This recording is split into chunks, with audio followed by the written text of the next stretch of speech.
या 7 बजे के करीब में लगभग 6-7 बजे 6 बजे करीब में एम्बुलेंस आई, पीके को रखा गया और जबरदस्ती ले जाया गया। 3:30-4 बजे से ही पुलिस वाले अंदर आना शुरू हो गए थे धीरे धीरे। गांधी मैदान के गेट नंबर 1 पे है, लगातार जो है आमरण अनशन और कई दिनों से लगातार जो है प्रोटेस्ट जारी था। कहीं गर्दनी बाग में तो लगातार यहाँ पे आमरण अनशन पे बैठे हुए थे पीके प्रशांत किशोर। अचानक से बताया जा रहा है कि 4 बजे भोर का मामला है कि अचानक से प्रशासन आती है और सबको गाड़ी में ठूस कर लेकर चली जाती है। चश्मदीद यहाँ पे है, इनसे हम बातचीत करेंगे। क्या नाम है? आशुतोष किशोर। कैसे कैसे क्या हुआ था रात के अंधेरे में, कुछ खबर है? देखिए, पहले तो अंधेरे से पहले आपको बताते हैं कल का वाकया। कल शाम से ही 3:30-4 बजे से ही पुलिस वाले अंदर आना शुरू हो गए थे धीरे धीरे, कुछ कॉमन ड्रेस में, कुछ आपका सिविल ड्रेस में और कुछ आपके पुलिस के ड्रेस में। सब एक दूसरे को पहचान रहे थे पुलिस वाले, धीरे धीरे अंदर आना शुरू हो गए। मॉर्निंग के 4 बजे अचानक से वो लोगों ने क्या किया, पहले शुरू किया उठाने का प्रयास।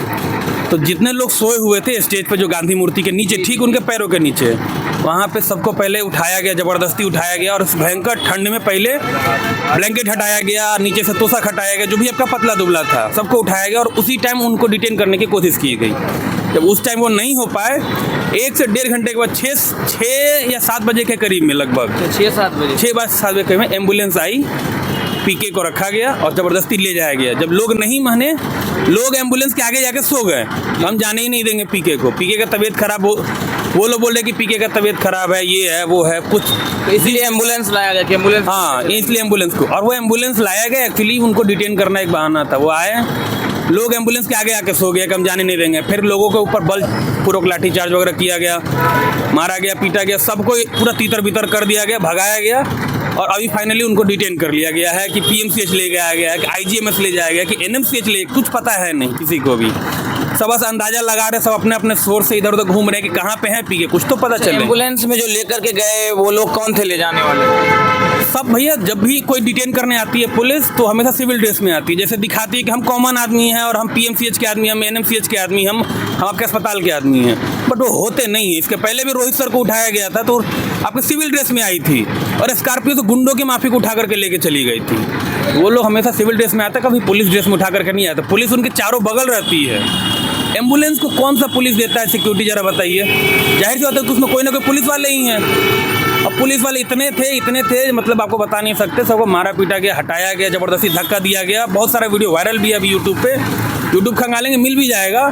मारा गया, पीटा गया, सबको धक्का मुक्की करके पूरा तीतर बितर करके फाइनली हम लोग को यहाँ से मार पीट करके हटाया गया है। अच्छा, पीके के साथ में और भी कोई मतलब के विद्यार्थी गए हैं या सिर्फ पीके गए हैं? पीके के साथ अभी ये बात अभी कोई पुष्टि नहीं कर सकता है, क्योंकि बहुत लोग को उठा पटा करके इधर उधर ले जाएंगे। और जहाँ पे भी, जैसे कि अगर तो किसी को पकड़ रहा था ना पुलिस वाला, तो जैसे तुरंत वहाँ पे अगर कोई भी कैमरामैन पहुँच रहा था तो उसको भी हटा लिया जा रहा था। और जब उसको हटा ही लिया गया तो किसी को पता ही नहीं चल रहा है कि वहाँ पे से कितने लोग को डिटेन किया गया है। तो बाकी सारे लोग अभी वहाँ मौजूद हैं मैदान में या नहीं? मैदान से सभी को भगा दिया गया है, भगाया गया है, हटाया नहीं गया है। तो भगाया गया है, बलपूर्वक मार पीट करके भगाया गया है, हटाया नहीं गया है। अच्छा, सरकार पर आपको भरोसा है? इतने दिनों से आंदोलन चल रहा है, आमरण अनशन पे बैठे हुए हैं, लेकिन अब तक कोई खोज खबर नहीं। देखिए, बताते हैं एक बात, हम एक पढ़े लिखे युवा हैं, ठीक है, और बाकायदा हम एक मैकेनिकल इंजीनियर भी हैं।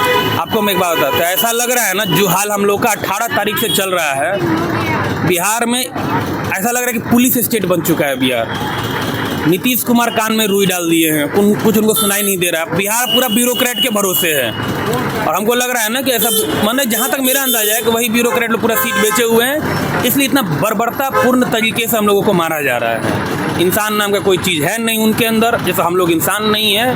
मारा जा रहा है, पीटा जा रहा है, वाटर कैनन मारा जा रहा है, कुछ नहीं पता चल रहा है बिहार का। बिहार पुलिस स्टेट बना हुआ है और कुछ नहीं हो रहा है बिहार में। राजनीतिक कह रहे हैं कि जो यहाँ पे आमरण अनशन पे पीके नहीं बैठे थे, राजनीति हो रही थी इसीलिए। तो भैया, आप पीके बैठे थे तो राजनीति हो रही थी, तो आप वहीं आ जाते हमसे मिलने। सरकार के कोई पक्ष, सरकार में क्या बोला गया पता है आपको? सम्राट चौधरी बोल रहे हैं कि मंगलवार को आइए, हम आपसे बात करेंगे। और हम लोग जब जाने वाले थे तो पता चला कि पहला फ्लाइट 8:45 का पकड़ के वो दिल्ली निकल गए। यहाँ से दिल्ली चलेगा अभी 1 से 1.5 हफ्ते पहले का बात है आपका, ठीक है। धोखाधड़ी कर रहे हैं। जब विजय सिन्हा से मिलने जाया जा रहा है तो वहाँ पे 4 आदमी दिन भर बैठा था, विजय सिन्हा से नहीं मिल पाया हम लोग, डिप्टी सीएम से नहीं मिल पाए, आपका सम्राट चौधरी से नहीं मिल पाए। नीतीश कुमार अपना यात्रा ही कर रहे हैं, वो उधर यात्रा करने निकले हुए हैं और यहाँ लड़कियों को मारा पीटा जा रहा है। और वो भी किसके द्वारा, एएसआई के द्वारा मारा जा रहा। संजीव कुमार नाम था उनका, 25 तारीख को मार करके लड़की का पैर तोड़ा जा रहा है, पेट में मारा जा रहा है। मतलब इंसान नाम का चीज़ है ही नहीं उन लोग के अंदर। अच्छा, इतनी तकलीफ झेल रहे हैं, आगे कंटिन्यू रहेगा या फिर आप लोग हौसला भैया, टूट रहा है अंदर से, कैसा हौसला टूट ही नहीं रहा। एक आदमी उठेगा, दूसरा आदमी वहाँ बैठ जाएगा, दूसरा उठेगा, तीसरा बैठेगा। रोहित सर उठे, मतलब मार खा लेंगे, गिरफ्तार हो जाएंगे, मार खा लेंगे, लेकिन आप लोग हटने वाले, हम लोग हटने वाले नहीं हैं, किसी भी कीमत पर नहीं हटेंगे। आप हमको मार लीजिए, मार दीजिए, हमको उससे कोई परहेज नहीं है, हम हट जाएंगे। एक लड़का सुसाइड कर लिया इसी मैटर पे, सोनू नाम था उसका। अब आप समझिए, वो जबकि वो एक अच्छा स्टूडेंट था, वो सुसाइड इसलिए कर लिया क्योंकि वो जब देख रहा है पेपर को कि पेपर लीक हो रहा है। एक पढ़ा लिखा इंसान 150 में से 100 के आसपास नंबर ला सकता है, 150 नहीं ला सकता है, लेकिन अगर आपको हम पेपर दे दें, आप 150 में 150 ला सकते हैं। तो बताइए, पढ़ लिख करके कोई फायदा ही नहीं है, तो कोई डिप्रेशन में जा करके सुसाइड ही करेगा ना। देखिए, हर को छोड़ के, क्योंकि बीपीएससी वो एग्ज़ाम है जिसमें लोगों को काफ़ी तकलीफें झेलनी पड़ती है। एक छोटा सा कमरा है, वहाँ पे किताब है, सारी चीज़ें हैं, इतना मेहनत है, बल्ब की रोशनी में पढ़ना है, दिन हो या रात हो, लेकिन फिर अचानक से एग्ज़ाम का ऐसा होना। 1 साल लगातार 6x6 के कमरे में पढ़ना पड़ता है, तब जा करके एक फॉर्म भरने को मिलता है। वो फॉर्म जैसे ही आता है तो पता चलता है कि सीटें बिक गई भैया, पेपर लीक हो गया भैया, आपका एग्जाम सेंटर बर्बाद गया। और एग्जाम सेंटर के नाम पे हम लोगों को बिहार टूरिस्ट बनाया जाता है। हम छपरा जिला के रहने वाले, हमको भेजा गया अररिया, मतलब पश्चिम से सीधा पूरब। कि कौन सा एग्जाम सेंटर है वहाँ? 3 दिन पहले ही निकलना पड़ेगा, नहीं तो जैसे ट्रेन भी लेट चल रही है। तो भैया, हम 3 दिन पहले गए थे, मेरा एग्जाम 13 तारीख को था ना, हम 11 तारीख को यहाँ से निकले थे, रात में 12 को हम मॉर्निंग में पहुँचे थे। ना तो होटल है, ना कुछ नहीं मिल रहा। दिन भर रात भर पूरा रोड पे गुजारे, एग्जाम सेंटर के ठीक बाहर रोड पे सोए हुए थे हम लोग 2 दिन तक। कुछ नहीं भैया, एग्जाम देना एक मतलब सोच था कि नहीं कुछ करना है, इतना दिन से पढ़े हैं, मेहनत है, पढ़ाई है, माँ बाप है, क्योंकि उसका भी दबाव बहुत है। लोग, माँ बाप इतना ज़्यादा पढ़ाता है, मेहनत करता है। एग्जाम देना अपने आप में जैसे युद्ध हो गया है। और खाली वो युद्ध नहीं, युद्ध के बाद आपको एक और आपको दिखाना पड़ेगा, आपका पूरा कूटनीति। कि एग्जाम दे दिए, आपको लग रहा है नंबर आ रहा है, अब उसके बाद फिर लड़ना पड़ेगा कि साला कहीं पेपर आउट हो गया है तो उसको कैंसिल भी करवाया जाए। जानते हैं, 1 महीना पटना में रहने का कम से कम कीमत जो है ना 10 से 12 हज़ार है। अब सोचिए, जो एग्जाम कम से कम, आपको भी पता है, नॉर्मल रूम रेंट भी है जो वो 4 से 5 हज़ार का है, 3-4 हज़ार खाने में। और आप पूछेंगे एक्स्ट्रा खर्च कहाँ गया 4 हज़ार, तो भैया एक कॉपी किताब जो है ना 400-500 रुपये का आता है। लिखते लिखते हम लोगों की उंगलियाँ छिल जाती हैं। कम से कम 10 हज़ार भी मान लीजिए। एग्जाम सितंबर में था, 30 सितंबर को, अक्टूबर, नवंबर, दिसंबर, 3 महीना ये, ऊपर से 3 महीना और डिले। एक नॉर्मल गरीब परिवार का लड़का 30 हज़ार रुपये एक्स्ट्रा कहाँ से लाएगा? आपको कुछ नहीं जाता है भैया एग्जाम का, आपको आयोग जो है उसका कुछ नहीं जाता। वो क्या करता है, किसी अपरिहार्य कारणों की वजह से एग्जाम को डिले किया जाता है, एग्जाम 3 महीने बाद होगा। हमसे पूछो ना यार कि 3 महीने हम लोग कहाँ से लाएंगे पैसा? 30 हज़ार रुपया, आपका तो 30 हज़ार रुपया मुश्किल से 1/3 सैलरी होगा।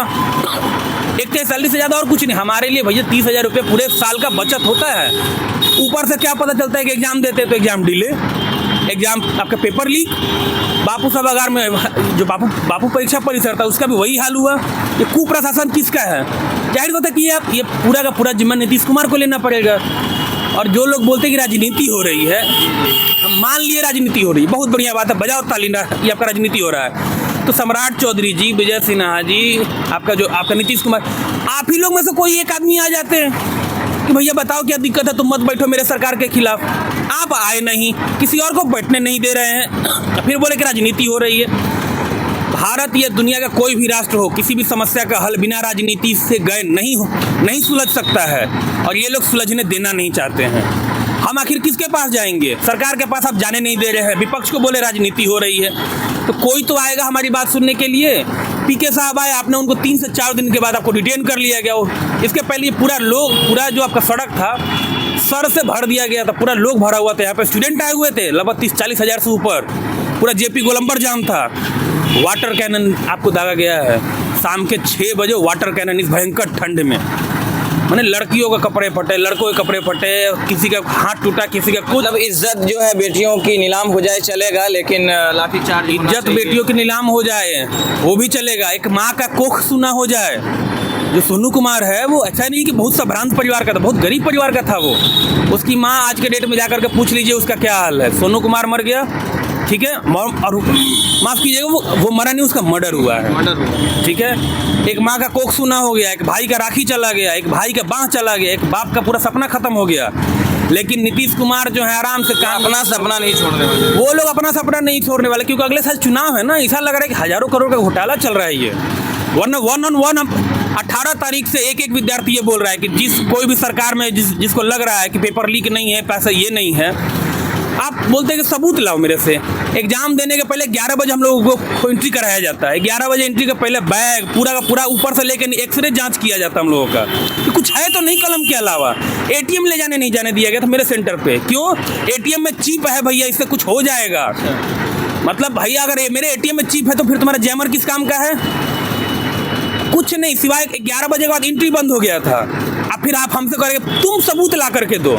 मतलब सरकार भी तुम्हारा, प्रशासन भी तुम्हारा, और सबूत भी हम ही देंगे। एग्जाम देने गए कि सबूत देना है? ना हम सबूत लाने गए थे भाई, हम एग्जाम देने गए भी नहीं किए थे। और जितने लोग को ये लग रहा था ना, जो 18 तारीख से हम लोग के साथ में नहीं आए थे, कि 13 तारीख में उनका अच्छा नंबर आ रहा है, 4 तारीख का पेपर देखने के बाद ना अब वो भी सख्ते में आ गए हैं कि भैया मेरा 100 पे भी नहीं होगा।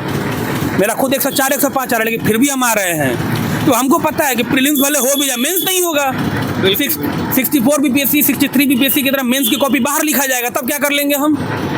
और जिस तरीके का घोटाला चल रहा है, बिहार पुलिस स्टेट बना हुआ है, कोई कुछ नहीं कह सकता है कि यहाँ पे कब क्या हो जाए। हजार करोड़ का घोटाला हो रहा है, पुलिस को हम लोगों को मार रही है। तानाशाही सरकार, तानाशाही, भयंकर तानाशाही चल रहा है ये। नीतीश कुमार जो है वो कान में रुई डाले हुए हैं। बिहार चला रहे हैं सारे ब्यूरोक्रेट, पुलिस वाले। जिसको मन किया मारा, जिसको मन किया उठाया, जिसको मन किया डिटेन किया। धमकी दिया जा रहा, गाली दिया गया था 25 तारीख को, मतलब माँ बहन की गाली दिया जा रहा था कि भागो ये भागो वो। बिहार पुलिस की ये तो नीति रही है कि गाली बहुत ज़्यादा बोलते हैं। यही सीखे हैं साइड ट्रेनिंग में, राजगीर में और गया में जो है वो आपका बीपाड में यही सिखाया जाता है कि भैया जैसी भीड़ आए, भीड़ का समस्या मत सुनना, भीड़ को मारना। हेलमेट देख लीजिए आप, ये आपका उसी में टूटा है। ये लगातार 6 दिसंबर को आंदोलन था, उस दिन टूटा, हम लोग उस दिन मार खाया। ये पूरा लूज हो गया मेरा हेलमेट। उसके बाद आपको दिलीप भैया को भी मारा गया। हेलमेट नहीं रहने से आप भी काफ़ी ज़्यादा इसमें रहते तकलीफ। गिरे हुए हेलमेट से टूटा है, हेलमेट खोले फिर माथा पे लगा है। अब सर पे मेरे घाव भी है, जो आपका 6 तारीख को आंदोलन हुआ था। नॉर्मलाइजेशन नहीं होगा बोल के स्केलिंग करवा दिए। मतलब ये ना कि कान हई से नहीं छू करके हई से छुआ रहे हैं। मैंने चाय नहीं पिलाएंगे, लेकिन एक काम करेंगे, तुमको दूध चीनी चायपत्ती घोर के देंगे, बस चाय नहीं पिलाएंगे। यही हाल ये कर रहे हैं। बीपीएससी भरा मांग किया है भैया, हमारे 3-4 मांगे हैं। पहली मांग ये है ना कि जो आपका बापू परीक्षा परिसर में हुआ ना, उसका एक निष्पक्ष कोई भी प्रमुख जो न्यायाधीश महोदय हैं हाई कोर्ट के या फिर आपका सुप्रीम कोर्ट के, उनसे एक जांच करवा लीजिए, सीबीआई की जांच। ईओडब्ल्यू पर भी भरोसा नहीं। पहला डिमांड ये। दूसरा डिमांड ये है कि हम लोग का जितने भी लड़के फॉर्म भरे थे ना, सबका री एग्ज़ाम हो जाए। तीसरा डिमांड ये है कि जो लड़का मरा है ना भैया, कुछ उसका आर्थिक सहायता कर दीजिए, बहुत गरीब है। ये 3 डिमांड। चौथा डिमांड ये है कि जो भी लोग के ऊपर जो एफआईआर किया गया है, ये कहा गया अज्ञात लोगों के ऊपर, और अज्ञात के नाम पे किसी को उठा करके आपका नाम रजिस्टर कर दिया जा रहा है, सारे एफआईआर वापस हो जाए। बस यही 4 डिमांड है, लेकिन वो डिमांड भी सरकार सुन नहीं रही है। आंदोलन हमारा जारी रहेगा, किसी भी कीमत हम लोग हटने वाले नहीं हैं। चलिए, बातचीत हुई और लगातार जो है आंदोलन ये शामिल है आंदोलन में, और इनसे बातचीत भी हुई और काफ़ी ज़्यादा दुखद खबर भी है, क्योंकि लगातार देख सकते हैं बोलते बोलते भावुक हो जा रहे हैं। सरकार से मेरी भी यही मांग है कि इन लोगों की जो मांगे हैं वो पूरी होनी चाहिए। जय हिंद, जय भारत।